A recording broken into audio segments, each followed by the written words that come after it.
மார்க்கம் சொல்லப்பட்டிருக்கிற அத்தனை விஷயங்களுக்கும் ஆதாரம் இருந்து கொண்டிருக்கிறது. அந்த ஆதாரங்கள் அனைத்தும் மில்லதுன் ஹக்கீமின் ஹபீர், யாரிடமிருந்து வந்தது?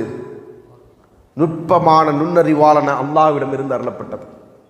இதை முதல்ல நம்ம என்ன செய்யணும்? நம்பணும். நம்பிட்டோமா? இதை நமக்கு சொன்னது யாரு? வானாளில் பொய்யுரைக்காத, தவறுகளிலிருந்து அல்லாஹ்வால் பாதுகாக்கப்பட்டிருக்கின்ற அல்லாஹ்வின் தூதர் ஸல்லல்லாஹு அலைஹி வஸல்லம். சஹாபாக்கள் சொல்லுவாங்க ஸ்வாதிக்குல் மஸ்தூக். என்ன சொல்லுவாங்க ரசூலுல்லாஹி ஸல்லல்லாஹு அலைஹி வஸல்லம்?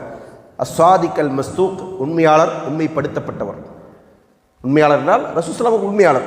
உண்மைப்படுத்தப்பட்டவர் என்று சொன்னால் அல்லாஹ்வால் மாஷா அல்லாஹ் வஹீ கொடுக்கப்பட்டு உண்மைப்படுத்தப்பட்டவர். அல்லாஹ்வால் இவரை தேர்ந்தெடுக்கப்பட்டு இவர் உண்மையாளர் என்று அல்லாஹ்விடமிருந்து அவருக்கு சான்று கிடைத்திருக்கிறது. அப்படிப்பட்ட தூதரிடமிருந்து இந்த மார்க்கம் வந்திருக்கிறது.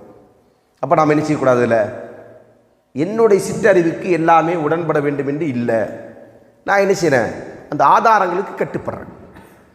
அல்லாஹ்வுக்கு கட்டுப்படுறேன், அல்லாஹ்வுடைய தூதருக்கு கட்டுப்படுறேன். எந்த அடிப்படையில்? ஆதாரங்களில் சொல்லப்பட்டிருக்கிற அடிப்படையில். எனவே என்னுடைய உள்ளத்தில் என்ன இல்லை?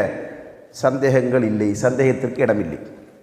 இந்த தெளிவோடு தான் நாம் என்ன செய்யணும்? இந்த தீனை பின்பற்ற வேண்டும். அதுதான் நேர்வழி.